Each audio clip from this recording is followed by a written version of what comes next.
అనంత కరుణామయుడు అపార కృపాశీలుడైన అల్లాహ్ పేరుతో ప్రారంభిస్తున్నాను. సూర అల్ మూమిన్ 61 నుంచి 68వ ఆయత్ వరకు 7వ వరకు. ఆయనే కదా అల్లాహ్ మీ కొరకు రేయిని సృజించినవాడు, మీరు అందులో నెమ్మదిని పొందాలని. మరి పగలును ప్రకాశమానం చేసినవాడు అల్లాహ్ మాత్రమే. వాస్తవానికి జనుల ఎడల ఎంతో అనుగ్రహం కలవాడు, కానీ చాలామంది కృతజ్ఞత చూపరు. ఆ అల్లాహ్ మీ కొరకు ఇదంతా చేసినవాడు మాత్రమే మీ ప్రభువు. ప్రతీదీ సృష్టించినవాడు ఆయన తప్ప మరే ఆరాధ్యుడు లేడు. అలాంటప్పుడు మీరు ఎటువైపున దారి తప్పించబడుతున్నారు? ఇదే విధంగా అల్లాహ్ వచనాలను తిరస్కరిస్తూ ఉండేవారంతా పెడదారి పట్టించబడుతూ ఉన్నారు. ఆయనే కదా అల్లాహ్ మీ కొరకు భూమిని నిలకడనిచ్చే స్థలంగా తీర్చిదిద్దాడు. పైన ఆకాశపు గుమ్మటం కట్టాడు. ఆయనే మీ ముఖాన్ని రూపొందించాడు, ఎంతో ఉత్తమమైనదిగా రూపొందించాడు. ఆయనే మీకు పరిశుద్ధ పదార్థాల జీవికనిచ్చాడు. ఆ అల్లాహ్ ఇవన్నీ చేసినవాడు మాత్రమే మీ ప్రభువు, అగణ్య శుభాలవాడు, ఆ ఇష్ప ప్రభువు. ఆయనే నిత్య సజీవుడు, ఆయన తప్ప మరి ఆరాధ్యుడు లేడు. ఆయనకే మీరు మొరపెట్టుకోండి. మీ ధర్మాన్ని ఆయన కోసమే ప్రత్యేకించుకొని స్తుతి సర్వము ఇష్ప ప్రభు అల్లాహకే అంకితం.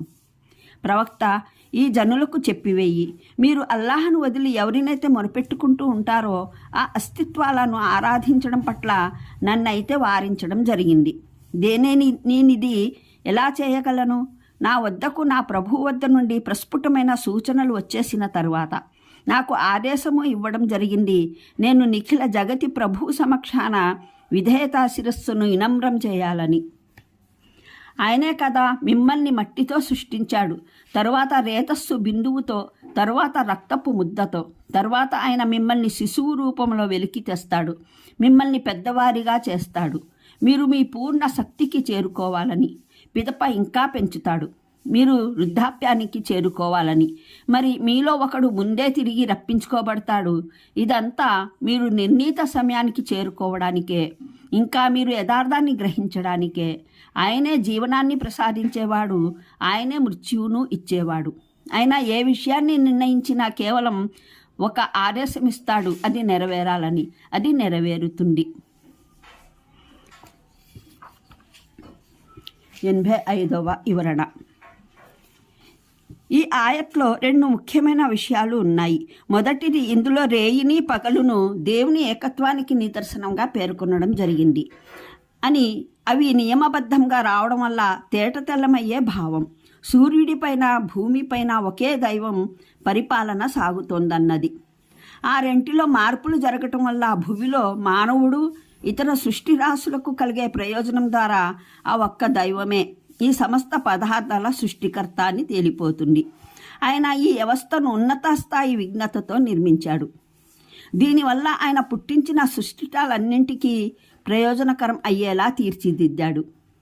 రెండవది, ఇందులో దైవాన్ని తిరస్కరించే, దైవంతో పాటు సహవర్తనను కల్పించే మనుషులకు స్పృహ కలిగించడం జరిగింది.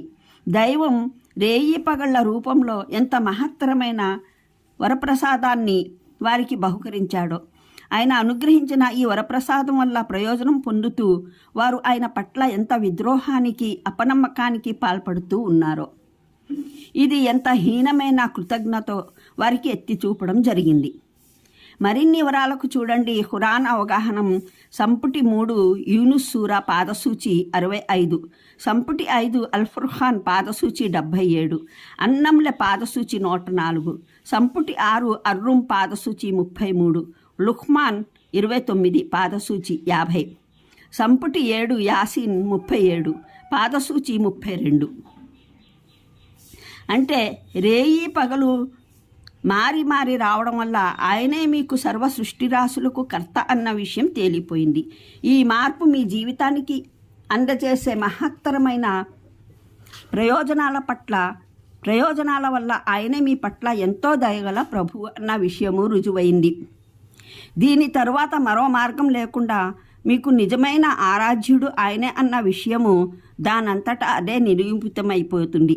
పోతే ఇది నిజానికి బుద్ధికందని న్యాయం, అంగీకరించని విషయం. మీ సృష్టికర్త అయితే అల్లాహ్, ఆయనే పోషణకర్త ప్రభువై ఉండగా ఇతరులు మీ ఆరాధ్యులవుతారా? అంటే మీకు ఈ తప్పుడు బోధనలు చేస్తున్నదెవరు? మీ సృష్టికర్త కానివారు, పోషణకర్త కానివారు, మీ ఆరాధనకు అర్హులను దారి తప్పిస్తున్నదెవరు? అర్హులని దారి తప్పిస్తున్నదెవరు? అంటే సర్వకాలాల్లోనూ జనసామాన్యం ఈ దారి తప్పించే వారి మోసానికి లోనవడానికి కారణం అల్లాహ్ తన ప్రవక్తల ద్వారా యథార్థాన్ని బోధించడానికి అవతరింపజేసిన ఆయట్లను జనులు నమ్మకపోవడమే. ఫలితంగా వారు ఈ స్వార్థపరులైన సంచకుల వలలో చిక్కుకుంటారు. వీరేమో మరి తమ అంగడి మెరవాలని భూటకపు దేవుళ్ళ ఆస్థానాలు నిర్మించుకుని కూర్చుంటారు. అనంత కరుణామయుడు అపార కృపాశీలుడైన అల్లాహ్ పేరుతో ప్రారంభిస్తున్నాను. సూర అల్-మూమిన్ 61 నుంచి 68వ ఆయత్ వరకు 7వ వరకు. ఆయనే కదా అల్లాహ్ మీ కొరకు రేయిని సృజించినవాడు, మీరు అందులో నెమ్మదిని పొందాలని. మరి పగలును ప్రకాశమానం చేసినవాడు అల్లాహ్ మాత్రమే. వాస్తవానికి జనుల ఎడల ఎంతో అనుగ్రహం కలవాడు, కానీ చాలామంది కృతజ్ఞత చూపరు. ఆ అల్లాహ్ మీ కొరకు ఇదంతా చేసినవాడు మాత్రమే మీ ప్రభువు. ప్రతీదీ సృష్టించినవాడు ఆయన తప్ప మరే ఆరాధ్యుడు లేడు.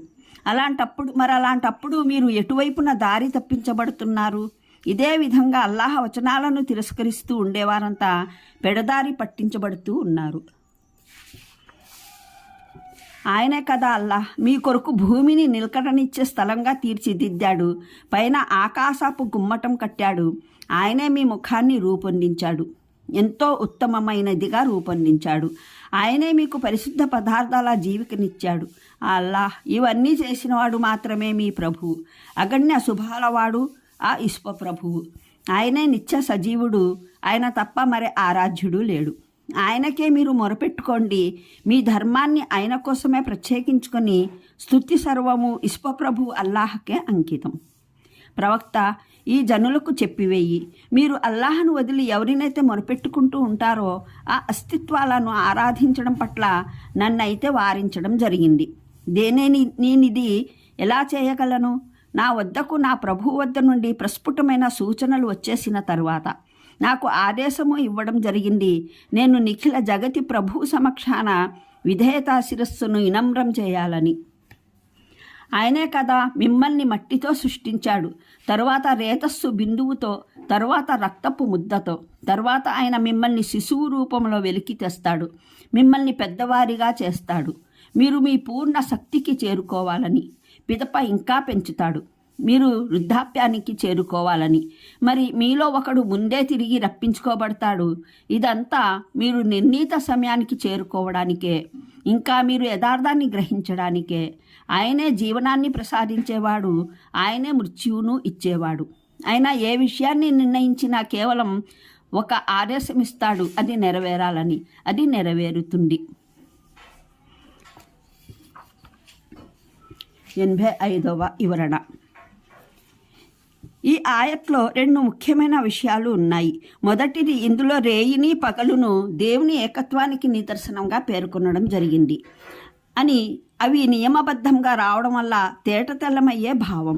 సూర్యుడిపైన భూమిపైన ఒకే దైవం పరిపాలన సాగుతోందన్నది. ఆ రెంటిలో